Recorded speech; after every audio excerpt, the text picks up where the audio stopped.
नमस्कार दोस्तों, आप सभी का एक बार फिर से स्वागत करता हूं अपने YouTube चैनल एस्ट्रो नॉलेज में। और आज मैं आपसे बात करने वाला हूं गंधर्व योग के बारे में। जी हाँ, क्या होता है गंधर्व योग, कैसे बनता है गंधर्व योग, और जो गंधर्व योग जो मैं आपको समझाने वाला हूं जिस कुंडली के माध्यम से, वो किसी आम इंसान की कुंडली नहीं है, वो है श्रीमती लता मंगेशकर की कुंडली। ठीक है, जो किसी नाम की आज मोहताज नहीं है। ठीक है, तो मैं आज आपको बताऊंगा कि गंधर्व योग बनता किस तरह से है श्रीमती लता मंगेशकर जी की कुंडली के जरिए। कैसे श्रीमती लता मंगेशकर जी जो हैं वो इतनी फेमस सुप्रसिद्ध गायकार बनी। ठीक है, और ऐसे ऐसे उन्होंने कितनी ऊंचाइयों को छुआ सिर्फ एक गंधर्व योग की ताकत से। तो गंधर्व योग किसी कुंडली में भी हो सकता है। ठीक है, तो आप कैसे पता करें कि गंधर्व योग हमारी कुंडली में है या नहीं है, ये मैं आज आपको समझाऊंगा श्रीमती लता मंगेशकर जी की कुंडली के जरिए। तो सबसे पहले आपसे एक रिक्वेस्ट करना चाहूंगा, अगर आपने मेरे चैनल को अभी तक लाइक शेयर सब्सक्राइब नहीं किया है तो प्लीज़ आप मेरे चैनल को लाइक शेयर सब्सक्राइब करना ना भूलें।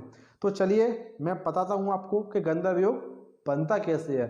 देखिए, गंधर्व योग के लिए सबसे पहले जो शर्तें हैं वो ये है कि कुंडली जिस किसी भी इंसान की है वो या तो वृष लग्न की होनी चाहिए या तुला लग्न की होनी चाहिए, क्योंकि ये गंधर्व योग जो बनता है ये शुक्र से बनता है। ठीक है, तो कुंडली में जो शुक्र की जो दो राशियां हैं वो दो राशियां हैं, एक है वृष और दूसरी है तुला राशि।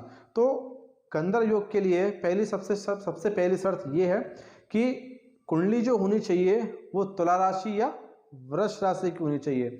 अब देखिए, लता मंगेशकर जी की कुंडली जो है वो वृष लग्न की कुंडली है। ठीक है, तो वृष लग्न की कुंडली में कैसे गंधर्व योग बना ये मैं आपको बताऊंगा एक व्हाइट बोर्ड पे उनकी कुंडली के जरिए। ठीक है, तो पहले आप वैसे समझ लीजिए। देखिए, वृष लग्न की कुंडली हो या तुला लग्न की कुंडली हो, ठीक है, और उस कुंडली में लग्न से, ध्यान सुनिएगा, उस कुंडली में लग्न से केंद्र में शुक्र और बृहस्पति होना चाहिए, ये बहुत जरूरी है। ठीक है, तो वृष लग्न की कुंडली हो या तुला लग्न की कुंडली हो और उस कुंडली में लग्न से केंद्र में शुक्र या बृहस्पति बैठे हों तभी गंधर्व योग का निर्माण होता है। तो चलिए मैं आपको एक कुंडली बना के दिखा देता हूँ श्रीमती लता मंगेशकर जी की। ठीक है, और ध्यान से समझिएगा क्योंकि आज का टॉपिक जो है वो बहुत इंपॉर्टेंट टॉपिक है। ठीक है, तो एक नजर डालते हैं श्रीमती लता मंगेशकर जी की कुंडली पर। तो चलिए आइए समझते हैं और देखते हैं। देखिए, जैसा कि आपके सामने एक कुंडली है और वो कुंडली किसी आम इंसान की नहीं है, श्रीमती लता मंगेशकर जी की कुंडली है। ठीक है, जिससे आप सब लोग अच्छे से जानते हैं इस नाम को। ये नाम कोई मोहताज नहीं है किसी भी चीज का। ठीक है, तो ये मैंने कुंडली बनाई है, वृष लग्न की कुंडली है और ये कुंडली लता मंगेशकर जी की कुंडली है। अब इस कुंडली में गंधर्व योग कैसे बना, जैसा कि मैंने आपको भी बताया कि कुंडली या तो वृष लग्न की होनी चाहिए या तुला लग्न की होनी चाहिए, क्योंकि शुक्र की दो ही राशियां हैं, तुला और वृष। तो देखिए, वृष लग्न की कुंडली है और मैंने आपको बताया था कि कुंडली में लग्न से केंद्र में शुक्र होना चाहिए। ठीक है, अब देखिए, लग्न से ये केंद्र हैं, 1 2 3 4, कुंडली में ये 4 केंद्र होते हैं और ये 2 त्रिकोण होते हैं।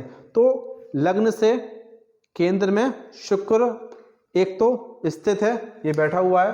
ठीक है, एक पहली चीज तो हमें ये मिल गई, और दूसरी चीज लग्न से केंद्र में ही गुरु बैठा होना चाहिए। ठीक है, बृहस्पति विराजमान होने चाहिए। जैसे कि देखिए, बृहस्पति यहाँ है, यहाँ भी हो सकते थे, यहाँ भी हो सकते थे। ठीक है, लेकिन केंद्र में बृहस्पति और शुक्र का होना बहुत जरूरी है। तो देखिए, यहाँ पे केंद्र में बृहस्पति विराजमान है। ठीक है, तो इस तरह से बना गंधर्व योग। ठीक है, तो बहुत ही इजी है, इतना टफ नहीं है। कुंडली बस ये आप याद रखिएगा, कुंडली वृष या तुला लग्न की होनी चाहिए, यानी शुक्र के लग्न की होनी चाहिए, शुक्र राशि के लग्न की होनी चाहिए। तो यहाँ पे वृष लग्न की कुंडली है और लग्न से केंद्र में शुक्र और बृहस्पति केंद्र में विराजमान होने चाहिए, ये शर्तें हैं दो पहली, ठीक है। अगर ऐसा है तो निश्चय ही उसकी कुंडली में गंधर्व योग है, और गंधर्व योग रखने वाला इंसान बहुत विश्वविख्यात सिंगर बनता है, ठीक है। जैसा कि आप जानते हैं लता मंगेशकर जी को विश्वविख्यात हैं, तो गंधर्व योग रखने वाला इंसान विश्वविख्यात होता है, अपने इंडिया में नहीं बाहर भी विदेशों में भी उसकी जो सिंगिंग है, उसकी जो आवाज़ है, उसके लोग दीवाने होते हैं, ठीक है।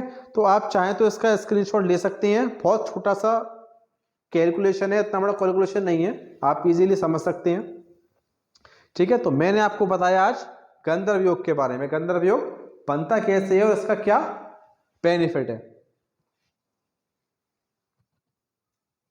तो आज आपने जाना कि गंधर्व योग कैसे बनता है, ठीक है। लता मंगेशकर जी कुंडली के जरिए मैंने आपको बताया कि गंधर्व योग कैसे बनता है, ठीक है। आप किसी की कुंडली में या अपनी कुंडली में ये कैसे पता कर सकते हैं कि हमारी कुंडली में या किसी और की कुंडली में गंधर्व योग है या नहीं, लेकिन जिस इंसान की भी कुंडली में गंधर्व योग होता है वो निश्चय ही विश्वविख्यात बनता है और एक महान संगीतकार, एक महान गायकार वो बनता है, ठीक है। जैसे कि लता मंगेशकर जी के बारे में आपने आज जाना, क्योंकि उनकी कुंडली में गंधर्व योग था, ठीक है।